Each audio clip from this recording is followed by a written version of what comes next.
Hello friends, welcome back to collegemate academy. आज की इस क्लास में हम लोग टेक्निकल चेंज का मीनिंग पढ़ेंगे और टेक्निकल चेंज के काइंड्स पढ़ेंगे। तो हम लोग स्टार्ट करते हैं टेक्निकल चेंज से।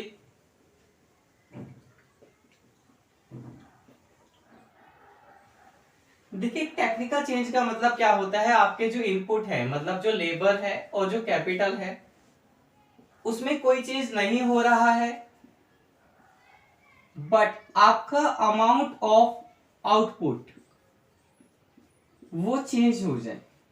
तो अगर बिना इनपुट में चेंज हुए अगर आपका आउटपुट चेंज हो जाता है, it is called technical changes. Now question is that कि जब आपका इनपुट सेम है, लेबर कैपिटल में कोई चेंज नहीं हुआ है, तो आपका आउटपुट चेंज कैसे हो गया है। तो ये जो आउटपुट में चेंज है, ये तीन चीजों की वजह से हो सकता है। पहला, टेक्नोलॉजिकल। टेक्नोलॉजिकल का मतलब क्या है कि नई मशीनें आ गई हैं, नए इक्विपमेंट्स आ गए हैं, रिसर्च हो गई है, इन्वेंशंस हो गई हैं। तो नई मशीन, रिसर्च, इन्वेंशंस, इन सब चीजों की वजह से चेंज हो रहा है, इट इज टेक्नोलॉजिकल। दूसरा होता है ऑर्गेनाइजेशनल। इसका मतलब होता है कि आपकी पास कोई नई मशीन नहीं आई है, कोई नई रिसर्च नहीं हुई है, कोई नई इन्वेंशन नहीं हुई है, बट आप चीजों को पहले से अच्छे तरीके से ऑर्गेनाइज कर रहे हो। यानी आपने अपने काम करने के तरीके को पहले से बेटर कर दिया है।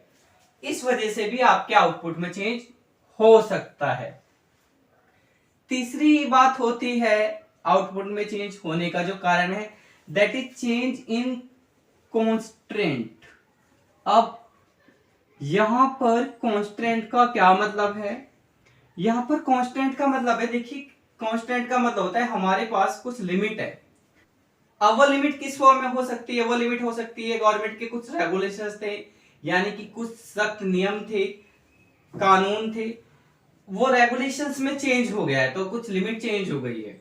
दूसरी चीज है प्राइस। हमारे पास जो चीजों के प्राइस होते हैं, उसकी भी लिमिट होती है कि प्राइसेस को हम डिटरमाइन नहीं करते हैं।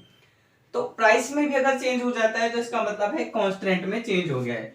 और तीसरी चीज है क्वांटिटी। क्वांटिटी भी सब चीज की हमारे हाथ में नहीं होती है, ये भी हमारे पास एक लिमिट होती है। तो अगर इन तीन चीजों की वजह से आपका आउटपुट चेंज होता है और आपका इनपुट सेम रहता है, इट इज टेक्निकल चेंज। ठीक है।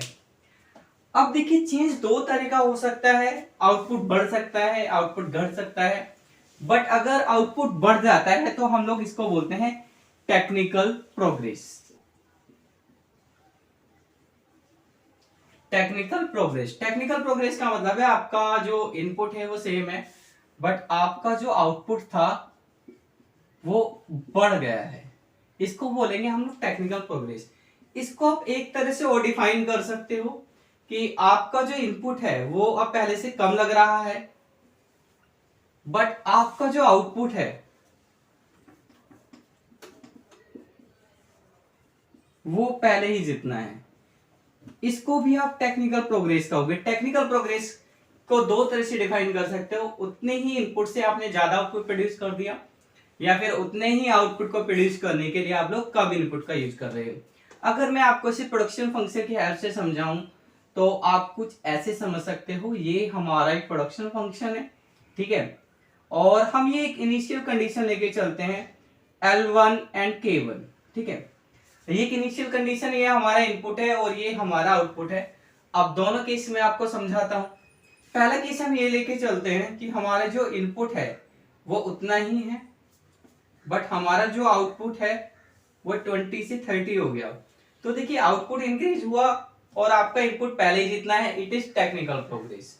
और आप इसको ऐसे भी समझ सकते हो कि आपका जो इनपुट है वो 20 ही है, बट आपका जो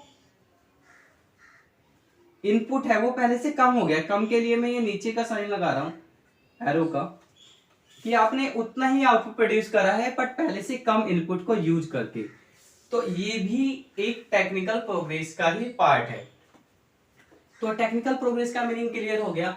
अब अगली बात आती है कि टेक्निकल प्रोग्रेस का प्रोडक्शन फंक्शन पे क्या इंपैक्ट पड़ता है। तो आप लिख लीजिएगा, due to technical progress production function shift to upward.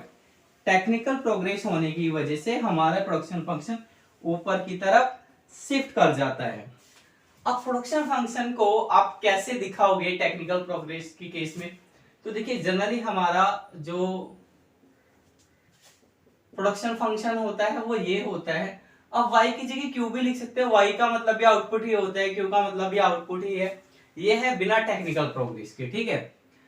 अब टेक्निकल प्रोग्रेस के साथ क्या होगा? टेक्निकल प्रोग्रेस के साथ हमारा प्रोडक्शन फंक्शन ये हो जाएगा। अब यहां पर t क्या है? t है आर्ग्यूमेंट, ये एक प्रोडक्शन फंक्शन में शिफ्टर है, यानी जो प्रोडक्शन फंक्शन शिफ्ट हुआ है वो इसकी वजह से हुआ है, ये वो सारे कारण को इंडिकेट कर रहा है जिनकी वजह से हमारा प्रोडक्शन इंक्रीज हो गया था। अब देखिए ये जो प्रोडक्शन फंक्शन हम मान के ये चलते हैं कि इस प्रोडक्शन फंक्शन में कांस्टेंट रिटर्न टू स्केल का कैरेक्टरिस्टिक्स है। कांस्टेंट रिटर्न टू स्केल का मतलब होता है अगर आप इनपुट डबल करोगे आउटपुट भी डबल होगा, इनपुट ट्रिपल करोगे आउटपुट भी ट्रिपल होगा, यानी कि इनपुट में जिस भी चीज से मल्टीप्लाई कर दोगे आउटपुट में भी उस चीज से मल्टीप्लाई हो जाएगा। अब इसके लिए हम लोग क्या करते हैं, जैसे ये इनपुट है तो मैंने इनपुट में मल्टीप्लाई करा 1/L से, सॉरी इस इनपुट में मैंने मल्टीप्लाई करा 1/L से, इस इनपुट में भी मल्टीप्लाई करूंगा 1/L से, इसमें मल्टीप्लाई नहीं करूंगा क्योंकि ये इनपुट नहीं है, टी इनपुट नहीं है, लेबल और कैपिटल इनपुट है, ये मैंने अज्यूम भी करा है खाली। तो मैंने इस इनपुट में भी 1/L से मल्टीप्लाई करा, इसमें भी 1/L से मल्टीप्लाई करा, तो आउटपुट में भी 1/L से मल्टीप्लाई हो जाएगा according to constant return to scale, that is the characteristics of this production function. अब जो हमारा y/L होता है इसको हम लोग बोलते हैं आउटपुट पर वर्कर, और यू कैन से आउटपुट पर लेबर, और you can say output labour ratio. इसको हम लोग स्मॉल y से डिनोट करते हैं, और ये जो f है ये भी आपका स्मॉल f हो जाएगा, ये आपका 1 हो जाएगा, ये स्मॉल k हो जाएगा, ये t ऐसे ही रहेगा। उसके बाद जनरली हमारा एक लिखने का तरीका होता है प्रोडक्शन फंक्शन को, हम इस 1 को इग्नोर कर देते हैं और हमारे पास फाइनली जो प्रोडक्शन फंक्शन आ गया ये है production function with technical progress. यहाँ पे टीपी का मतलब है टेक्निकल प्रोग्रेस, टोटल प्रोडक्ट मत समझना टेक्निकल प्रोग्रेस से, क्योंकि हम टेक्निकल प्रोग्रेस का ही कंसेप्ट पढ़ रहे हैं, ठीक है। अब प्रोडक्शन फंक्शन को टेक्निकल प्रोग्रेस के साथ दिखाने का एक और तरीका है, वो भी आपको पता होना चाहिए, क्योंकि मैं एग्जाम में ये 3-4 लाइन लिखने के नंबर थोड़ी मिल जाएंगे आपको।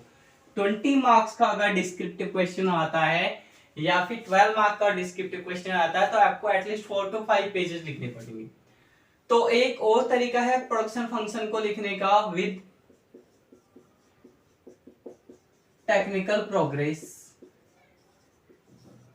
वो ये है, ये आपका आउटपुट है और ये है आपका जे टी के जेड टी एल। अब इस प्रोडक्शन फंक्शन में आपका जो जे टी है इट इज इफेक्टिव कैपिटल, और जो आपका जेड टी है इट इज इफेक्टिव लेबर, ठीक है।